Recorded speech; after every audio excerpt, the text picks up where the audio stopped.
ନମସ୍କାର, ମୁଁ ଜଗଦୀଶ ଆପଣଙ୍କ ପାଇଁ ନେଇକି ଆସିଛି ଆଜି ସକାଳର କେତୋଟି ଗୁରୁତ୍ୱପୂର୍ଣ୍ଣ ଖବର। ସେଥିପାଇଁ ଭିଡ଼ିଓଟିକୁ ଶେଷ ପର୍ଯ୍ୟନ୍ତ ଦେଖିବାକୁ ମୋର ଅନୁରୋଧ। ଚାଲନ୍ତୁ ଆଜି ସକାଳର ଖବର ଉପରେ ନଜର ପକାଇବା। ଆଜିର ପ୍ରଥମ ସମାଚାର ଡିସେମ୍ବର 17ରେ ପରବର୍ତ୍ତୀ OTET Odisha teacher eligibility test ପାଇଁ ପ୍ରକାଶ ପାଇଲା ବିଜ୍ଞପ୍ତି।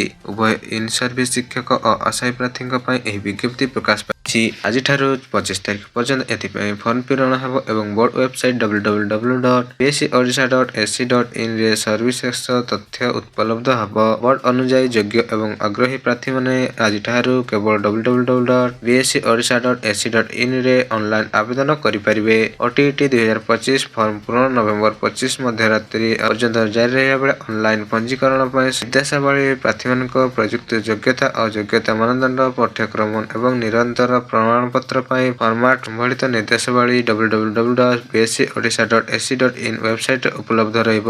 ଓଟିଇଟି ପରୀକ୍ଷା ଆଡମିଟ୍ କାର୍ଡ ଡିସେମ୍ବର 10 ତାରିଖରେ ଉପଲବ୍ଧ ହେବାର ସୂଚନା ମିଳିଥିବା ବେଳେ ପରୀକ୍ଷା ଡିସେମ୍ବର 17 ତାରିଖରେ ଦୁଇଟି ସିଟିଂ ପେପର 1 ସକାଳ 9ଟାରୁ 11:30 ଏବଂ ପେପର 2 ଅପରାହ୍ନ 2ଟାରୁ 4:30ରେ ଅନୁଷ୍ଠିତ ହେବ। ଚାଲନ୍ତୁ ନଜର ପକାଇବା ପରବର୍ତ୍ତୀ ଖବର ଉପରେ।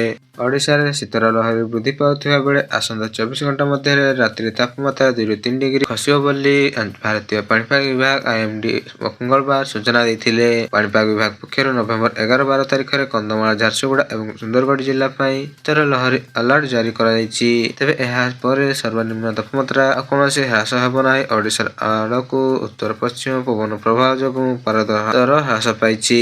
ଗତ 24 ଘଣ୍ଟା ମଧ୍ୟରେ କନ୍ଧମାଳ, ଦାରିଙ୍ଗବାଡ଼ି ସର୍ବନିମ୍ନ ତାପମାତ୍ରା 9.5 ଡିଗ୍ରୀ ସେଲସିୟସ୍ ହ୍ରାସ ପାଇଥିବା ବେଳେ ଏଥିସହିତ କନ୍ଧମାଳର ଉଦୟଗିରି ଏବଂ ଫୁଲବାଣୀର ଯଥାକ୍ରମେ 10.5 ଡିଗ୍ରୀ ସେଲସିୟସ୍ ଏବଂ 11 ଡିଗ୍ରୀ ସେଲସିୟସ୍ ସହିତ ଦ୍ୱିତୀୟ ଏବଂ ତୃତୀୟ ସ୍ଥାନ ରହିଥିଲା। ଓଡ଼ିଶାର ଅନ୍ୟ ସ୍ଥାନଗୁଡ଼ିକ ଅର୍ଥାତ୍ ବରଗଡ଼ର ଚିପିଲିଆରେ 12 ଡିଗ୍ରୀ ସେଲସିୟସ୍, ସୁନ୍ଦରଗଡ଼ର କିରେଇରେ 12.2 ଡିଗ୍ରୀ ସେଲସିୟସ୍, ରାଉରକେଲାରେ 12.9 ଡିଗ୍ରୀ ସେଲସିୟସ୍, କୋରାପୁଟ ଏବଂ ସେଲିଲିଗୁଡ଼ାରେ 13 ଡିଗ୍ରୀ ସେଲସିୟସ୍, ସୁନ୍ଦରଗଡ଼ରେ 13.2 ଡିଗ୍ରୀ ସେଲସିୟସ୍, କେଉଁଝରରେ 13.4 ଡିଗ୍ରୀ ସେଲସିୟସ୍, ଅନୁଗୁଳ ଏବଂ ଢେଙ୍କାନାଳରେ 13.6 ଡିଗ୍ରୀ ସେଲସିୟସ୍ ଏବଂ ଭବାନୀପାଟଣାରେ 14.8 ଡିଗ୍ରୀ ସେଲସିୟସ୍ ଓ ଭୁବନେଶ୍ୱର ଓ କଟକରେ ଯଥାକ୍ରମେ 16.2 ଡିଗ୍ରୀ ସେଲସିୟସ୍ ଏବଂ 16.5 ଡିଗ୍ରୀ ସେଲସିୟସ୍ ତାପମାତ୍ରା ରେକର୍ଡ କରାଯାଇଛି।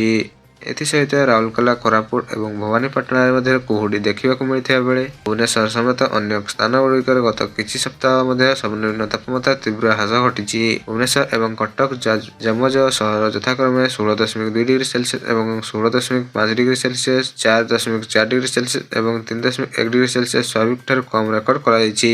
ଚାଲନ୍ତୁ ନଜର ପକାଇବା ପରବର୍ତ୍ତୀ ଖବର ଉପରେ। କେନ୍ଦ୍ର ସରକାର ଝିଅମାନଙ୍କ ସୁରକ୍ଷା, ଶିକ୍ଷା ଓ ସଶକ୍ତିକରଣ ପାଇଁ ବିଭିନ୍ନ ଯୋଜନା ଚଳାଇଛନ୍ତି। ସେଥିରୁ ବାଳିକା ସମୃଦ୍ଧି ଯୋଜନା 1997ରୁ ଚାଲୁ ହେଉଥିବା ବେଳେ ଏହି ଯୋଜନା ଅଧୀନରେ ବିପିଏଲ୍ ପରିବାର ଝିଅ ଜନ୍ମ ହେଲେ ପ୍ରସବ ସମୟରେ ମାଆଙ୍କୁ 500 ଟଙ୍କା ଏବଂ ପରବର୍ତ୍ତୀ ଶିକ୍ଷା ପାଇଁ ପ୍ରଥମରୁ ଦଶମ ପର୍ଯ୍ୟନ୍ତ ଧାରାବାହିକ ଭାବରେ ସରକାର ସହାୟତା ମିଳେ। ଗୋଟିଏ ପରିବାରରେ 2ଟି ଝିଅ ଯାଏ ଏହି ସୁବିଧା ମିଳିପାରିବ ଏବଂ ଯୋଜନାର ଉଦ୍ଦେଶ୍ୟ ହେଉଛି ଝିଅ ଜନ୍ମକୁ ପ୍ରୋତ୍ସାହନ, ସେମାନଙ୍କ ଶିକ୍ଷାକୁ ସହଦେୟ ଓ ବାଲ୍ୟ ବିବାହ ରୋକିବା। ଆବେଦନ ପାଇଁ ଆବଶ୍ୟକ ଡକୁମେଣ୍ଟ ଝିଅର ଜନ୍ମ ପ୍ରମାଣପତ୍ର, ଆଧାର, ରାସନ କାର୍ଡ, ବ୍ୟାଙ୍କ ପାସବୁକ୍, ଆୟ ପ୍ରମାଣପତ୍ର ଇତ୍ୟାଦି ହୋଇଥିବା ବେଳେ ଆବେଦନ ନିକଟତମ ଅଙ୍ଗନବାଡ଼ି, ବ୍ଲକ କାର୍ଯ୍ୟାଳୟ କିମ୍ବା ମହିଳା ଓ ଶିଶୁ ବିକାଶ ବିଭାଗରେ କରାଯାଇପାରେ। ଚାଲନ୍ତୁ ନଜର ପକାଇବା ପରବର୍ତ୍ତୀ ଖବର। ଗଜପତି ଜିଲ୍ଲା ଉଦୟଗିରି ବ୍ଲକ ପୁରୁଣାପାଣି ପଞ୍ଚାୟତର ତରଭଙ୍ଗା ଗାଁରେ ବିଦ୍ୟୁତ୍ ସଂଯୋଗ ପାଇଁ ଅଧିକାରୀମାନେ ଲାଞ୍ଚ ମାଗୁଥିବା ଗୁରୁତର ଅଭିଯୋଗ ଆସିଛି। ଗ୍ରାମବାସୀମାନଙ୍କୁ 1 ଲକ୍ଷ ଟଙ୍କା ଦିଆଗଲେ ଗାଁକୁ ବିଦ୍ୟୁତ୍ ନଚେତ ନାହିଁ ବୋଲି କୁହାଯାଇଥିବା ଅଭିଯୋଗ ଆସିଛି। ଗାଁରେ 100ରୁ ଅଧିକ ଆଦିବାସୀ ପରିବାର ରହୁଥିବା ବେଳେ ଆଜି ପର୍ଯ୍ୟନ୍ତ ବିଦ୍ୟୁତ୍ ପହଞ୍ଚି ନାହିଁ। ପାଣି ଟାଙ୍କି, ସ୍ମାର୍ଟ ସ୍କୁଲ ଥିଲେ ମଧ୍ୟ ବିଦ୍ୟୁତ୍ ନଥିବାରୁ ପିଲାମାନେ ଏଲ୍ଇଡି ଜରିଆରେ ପଢ଼ି ପାରୁନାହାନ୍ତି। ଏହା ପୂର୍ବରୁ ଥିବା ସୋଲାର ପ୍ୟାନେଲ ଖରାପ ହୋଇଯାଇଥିବାରୁ ଗ୍ରାମ ଅନ୍ଧାରରେ ରହିଥିବା ଅଭିଯୋଗ ଆସିଛି। ଏହା ସହିତ ଅଭିଯୋଗ ମଧ୍ୟରେ ଅତିରିକ୍ତ ଜିଲ୍ଲାପାଳ କହିଛନ୍ତି ଯେ ତରଭଙ୍ଗା ଗାଁକୁ ଯଥାଶୀଘ୍ର ବିଦ୍ୟୁତ୍ ସଂଯୋଗ ଦେବା ପାଇଁ ପଦକ୍ଷେପ ନିଆଯିବ। ଏବେ ପ୍ରଶ୍ନ, ଲାଞ୍ଚ ଛଡ଼ା ସରକାର ବିଦ୍ୟୁତ୍ କେବେ ଦେବେ? ନା ଗ୍ରାମବାସୀ ଆଶାରେ ଅନାଇ ବସିଥିବେ? ଚାଲନ୍ତୁ ନଜର ପକାଇବା ପରବର୍ତ୍ତୀ ଖବର ଉପରେ। ଉପନିର୍ବାଚନ ମତାମତ ମଧ୍ୟରେ ବିଭିନ୍ନ ବୁଥରୁ ଗଡ଼ବଡ଼ି ଓ ଅନିୟମିତତା ଅଭିଯୋଗ ଆସିଛି। ଭାଲୁକଣ ପଞ୍ଚାୟତ ବୁଥ ନମ୍ବର 250ର ଅଭିଯୋଗ ଯେ ବିଜେଡି କିମ୍ବା କଂଗ୍ରେସକୁ ଭୋଟ ଦେଲେ ବିଜେପିକୁ ଯାଉଛି। ଏହି ଘଟଣା ଭିଡିଓ ଓ ଫଟୋ ଭାଇରାଲ ହେବା ପରେ ବୁଥ ଆଗରେ ଉତ୍ତେଜନା ସୃଷ୍ଟି ହୋଇଥିବା ଜଣାପଡ଼ିଛି। ସନବାହାଲି ବୁଥ 335ରେ ମଧ୍ୟ ଇଭିଏମ୍ ଚଞ୍ଚଳକର ସନ୍ଦେହ ହେବାରୁ ଭୋଟରମାନେ ପ୍ରତିବାଦ କରିବା ସହିତ ଏଥିରେ କିଛି ସମୟ ପାଇଁ ଭୋଟ ଦାନ ବନ୍ଦ ରହିଥିଲା। କମନା ନିଜିତ ମିତ୍ର ହାଇସ୍କୁଲର ବୁଥ 341 ଜଣେ ମହିଳା ଜାଣିଲେ ତାଙ୍କ ଭୋଟ ଆଗରୁ ଅନ୍ୟ ଜଣେ ଦେଇସାରିଛନ୍ତି। ଏନେଇ ସେ ଅସନ୍ତୋଷ ପ୍ରକାଶ କରିବା ସହିତ ତା ଛଡ଼ା ଭାଲୁକଣରେ ମୋହନ ନାୟକ ଭୋଟ ଦେବାକୁ ଗଲାବେଳେ ଦେଖିବାକୁ ପାଇଲେ ଯେ ସେ ଭୋଟର ଲିଷ୍ଟରେ ମୃତ୍ୟୁ ବୋଲି ଦେଖାଯାଉଛି।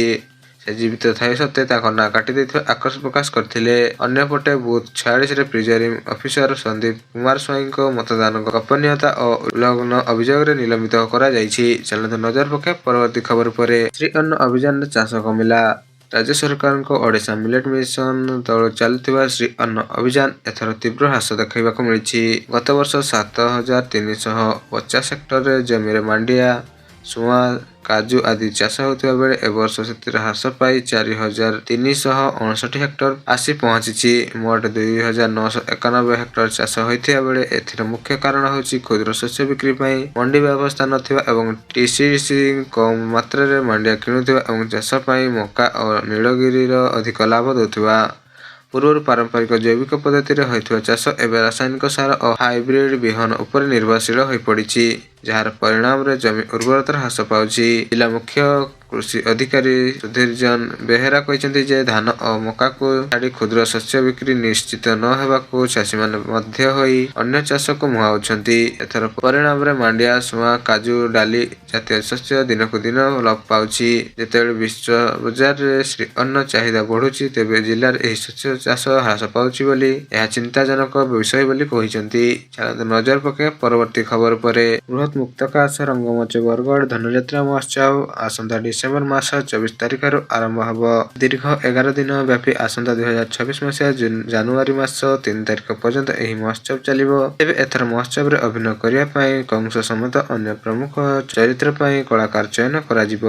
ଏଥିପାଇଁ ଅନେକ ଉତ୍ସାହୀ ଆବେଦନ କରିଥିବା ବେଳେ ଆସନ୍ତା 15 ତାରିଖରୁ ବିଭିନ୍ନ ଚରିତ୍ର ପାଇଁ କଳାକାର ଚୟନ କରାଯିବ। ଦୀର୍ଘ 3 ଦିନ ଧରି ଆସନ୍ତା 17 ତାରିଖ ପର୍ଯ୍ୟନ୍ତ ସ୍ଥାନୀୟ ବିଜୁ ପଟ୍ଟନାୟକ ଟାଉନ ହଲ ପରିସରରେ ଚୟନ ଅନୁଷ୍ଠିତ ହେବାକୁ ଯାଉଥିବା ବେଳେ 15 ତାରିଖରେ ଦେବକୀ, ନାରଦ, ଚାଣୁର, ମୁଷ୍ଟିକ, ସାତ୍ତ୍ୱିକ, ବସୁଦେବ, ଅକୁଳ ଏବଂ ଉଗ୍ରସେନ, 16 ତାରିଖ ମହାମନ୍ତ୍ରୀ ଓ ସେନାପତି ଏବଂ 17 ତାରିଖରେ ଦିନ କଂସ ମହାରାଜ ସକାଶେ ସାକ୍ଷାତକାର ଅନୁଷ୍ଠିତ ହେବ। କଂସ ମହାରାଜ ଚରିତ୍ରରେ 44, ମହାମନ୍ତ୍ରୀରେ 33, ସେନାପତିରେ 74, ଦେବକୀରେ 14, ନାରଦରେ 20, ଚାଣୁରରେ 17, ସାତ୍ତ୍ୱିକରେ 10 ଓ ମୁଷ୍ଟିକରେ 18, ବାସୁଦେବରେ 30, ଆକ୍ରୁକରେ 20 ଓ ଉଗ୍ରସେନରେ 11 ତଥା ସମୁଦାୟ 291 କଳାକାର ଚୟନରେ ଅଂଶଗ୍ରହଣ କରିବେ। ଆବେଦନକର୍ତ୍ତା ନିଜ ଭୂମିକା ପାଇଁ ଉଦ୍ଦିଷ୍ଟ ତାରିଖ ପୂର୍ବାହ୍ନ 9:30ରୁ ବିଜୁ ପଟ୍ଟନାୟକ ଟାଉନ ହଲରେ ପହଞ୍ଚିବା ପାଇଁ ଫୋନ ମାଧ୍ୟମରେ ଜଣାଇ ଦିଆଯିବ ବୋଲି ଧନୁଯାତ୍ରା ମହୋତ୍ସବ ସମିତିର ସମ୍ପାଦକ ସୁରେନ୍ଦ୍ର ଶତପଥୀ ସୂଚନା ଦେଇଛନ୍ତି। ଚାଲନ୍ତୁ ନଜର ପକାଇବା ପରବର୍ତ୍ତୀ ଖବର ଉପରେ। ଧର୍ମେନ୍ଦ୍ରଙ୍କ ମୃତ୍ୟୁର ଗୁଜବ ପରିବାର ପକ୍ଷରୁ ହେଲା ଖଣ୍ଡନ। ମଙ୍ଗଳବାର ସକାଳରୁ ବଲିଉଡ ସୁପରଷ୍ଟାର ଧର୍ମେନ୍ଦ୍ର ପରଲୋକ ସମ୍ବନ୍ଧରେ ଭୁଲ ଖବର ସୋସିଆଲ ମିଡିଆ ଓ କିଛି ଟିଭି ଚ୍ୟାନେଲରେ ବିସ୍ତାର ହେବାର ଉତ୍ସାହ ସୃଷ୍ଟି ହୋଇଛି। ଅନେକ ପୋଷ୍ଟ ଦ୍ୱାରା ଶ୍ରଦ୍ଧାଞ୍ଜଳି ମଧ୍ୟ ଦେଇ ଆରମ୍ଭ ହୋଇଥିବା ବେଳେ କିନ୍ତୁ ପରବର୍ତ୍ତୀ ସମୟରେ ଧର୍ମେନ୍ଦ୍ରଙ୍କ ଧର୍ମପତ୍ନୀ ହେମା ମାଳିନୀ ଓ ଝିଅ ଇଶା ଦେଓ ଏହି ଖବରକୁ ସମ୍ପୂର୍ଣ୍ଣ ଭୁଲ ଓ ଗୁଜବ ବୋଲି ଖଣ୍ଡନ କରିଛନ୍ତି। ଧର୍ମେନ୍ଦ୍ର ଗତ କିଛି ଦିନ ହେଲା ମୁମ୍ବାଇ ବ୍ରିଜ୍ କ୍ୟାଣ୍ଟିନ ହସ୍ପିଟାଲରେ ଚିକିତ୍ସାଧୀନ ଥିଲେ। ସ୍ୱାସ୍ଥ୍ୟାବସ୍ଥା ଗୁରୁତର ହେବାରୁ ତାଙ୍କୁ ଭେଣ୍ଟିଲେଟରରେ ରଖାଯାଇଥିଲା ଏବଂ କିନ୍ତୁ ଡାକ୍ତରଙ୍କ ଅନୁସାରେ ତାଙ୍କର ସ୍ୱାସ୍ଥ୍ୟ ସ୍ଥିର ଅଛି। ହେମା ମାଳିନୀ ଗୁଜବ ପ୍ରଚାର ନେଇ ଦୃଢ଼ ଅସନ୍ତୋଷ ବ୍ୟକ୍ତ କରିଥିବା ବେଳେ ଜଣେ ମଣିଷ ଜୀବନ ପାଇଁ ସଂଘର୍ଷ କରୁଛି ଏବଂ ଆପଣମାନେ ଭ୍ୟୁ ପାଇଁ ମୃତ୍ୟୁ ଖବର ପ୍ରଚାର କରୁଛନ୍ତି ବୋଲି କହିବା ସହିତ ଦୟାକରି ଏଭଳି ଗୁଜବ ଛାଡ଼ନ୍ତୁ ନାହିଁ ଏବଂ ଆମ ପରିବାରକୁ ଗୋପନୀୟତାକୁ ସମ୍ମାନ ଦିଅନ୍ତୁ ବୋଲି କହିଛନ୍ତି ଧର୍ମେନ୍ଦ୍ରଙ୍କ ଝିଅ।